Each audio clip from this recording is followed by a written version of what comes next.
let's move to the Cotton Bowl.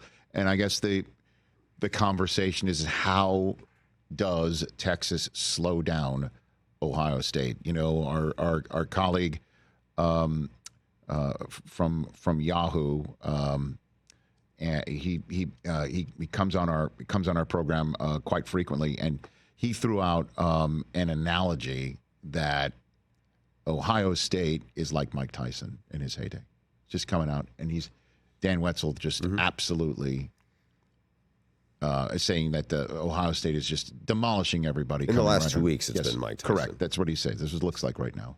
So the question is, how does Texas slow them down? Do they have the ability to slow them down? They have a good defense. I think it's an interesting situation here. You know, Colin Simmons, they have some really good young players, especially Colin Simmons, Anthony Hill, you know, a Thorpe winner at cornerback.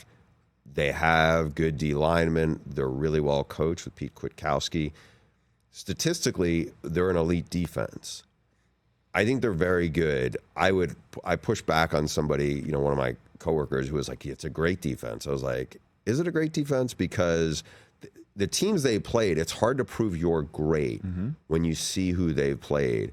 You know, they played Michigan. Michigan's not a good offense, you know, especially at that point of the season, was terrible offensively. You go through the teams, they haven't really seen anything close, anything even remotely close to the talent that Ohio State has with two top-line running backs. The most talented player in all of college football is the receiver, J.J. Smith, that Ohio State has. Number 4. They have 3 other receivers who are really good. The quarterback's a running threat. They have a good scheme.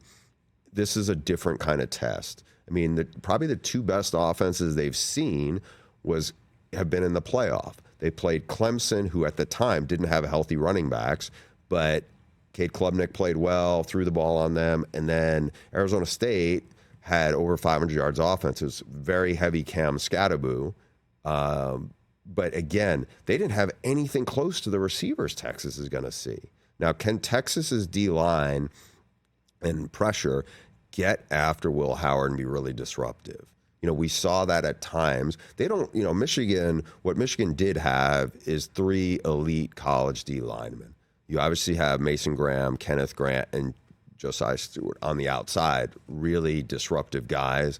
You know, you talk to people inside Ohio State's program, they were like, okay, in that game also, and I don't think this is an insignificant point, Will Howard was pretty banged up. I don't know how comfortable they were throwing him, with him throwing the football. I think you'll see Texas try to do some of the same things coverage-wise that Michigan did. But I don't know. I think right now they're just playing with a ton of confidence. They're cutting it loose. I don't know if we could really use the Michigan game as a blueprint, period. End of story. And I'm not saying this this is not a troll. This is the real thing, is that every team that's left in the college football playoffs does not have, which Michigan has had over the last 3+ years, is the ability to get in Ohio State or Ryan Day's head. I mean, it's that simple. Like, no one's getting in his head. What do you think? Is Penn State getting in his head? As a matter of fact, it's the other way around. I mean, Notre Dame and Ohio State, I understand that. I imagine if they play each other in the national championship game, Notre Dame would put an 11th man on defense. You know, like, but you know that was a game that Ryan Day was. Like, the person who was in his head was Pat McAfee's Lou Holtz impersonator. You know what I mean? Like, I don't know if anybody has the ability to get in Ryan Day or Ohio State's head from Texas or any of the other teams remaining. That's why I think the Michigan game, it was one of those days, scrap it, you know, and the way that they've been playing the last 2 weeks, that's kind of all that matters right now. And I'm genuinely concerned for Texas's ability to not fall down 14-0 like everybody else is doing right now. Yeah, I don't disagree. I mean, again, this was a fairly one-dimensional Arizona State team that gave them a lot of problems over the course of the game. Now, Texas can cause them problems in other ways. How so? I mean, Texas has a really dynamic return game. Now, that we've seen some, you know, Ohio State, when they played Oregon the first time, didn't do well in the special teams game.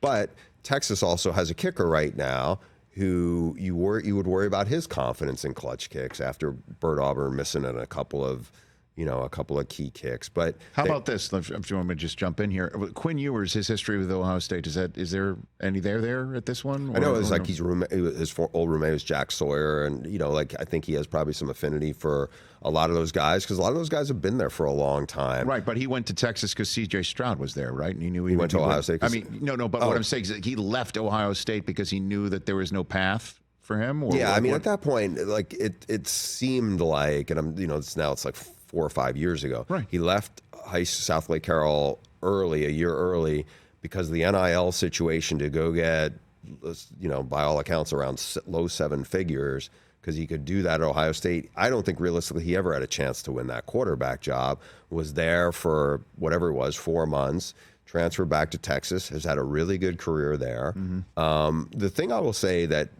if I was a Texas fan, I would kind of hang my hat on is Quinn Ewers has played in a lot of big games. And where he's been the underdog. They were the underdog, absolutely, when Alabama came in there. He played really well before he got hurt in that game, a quarter and a half in, but played very well. He's played well against that.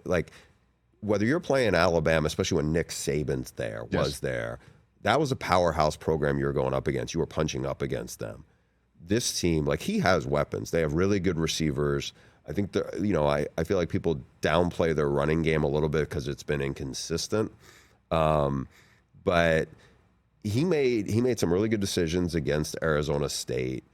I'm interested to see what Jim Knowles does with him, the defensive coordinator at Ohio State, because the first meeting against Oregon, they were on their heels, and Oregon kind of picked them apart. They only had 2 negative tackles in the backfield and no sacks. The other day in the Rose Bowl, 8 sacks, completely shut down the run game. They killed it. Yeah, and they have some interesting chess pieces. Cody Simon's playing at an All-American level in the middle of the defense at linebacker, and he's not Jeremiah Smith quite, but probably the next most talented guy is Caleb Downs, their safety, who was at Alabama last year. He's a brilliant player. He's all over the field. Yeah.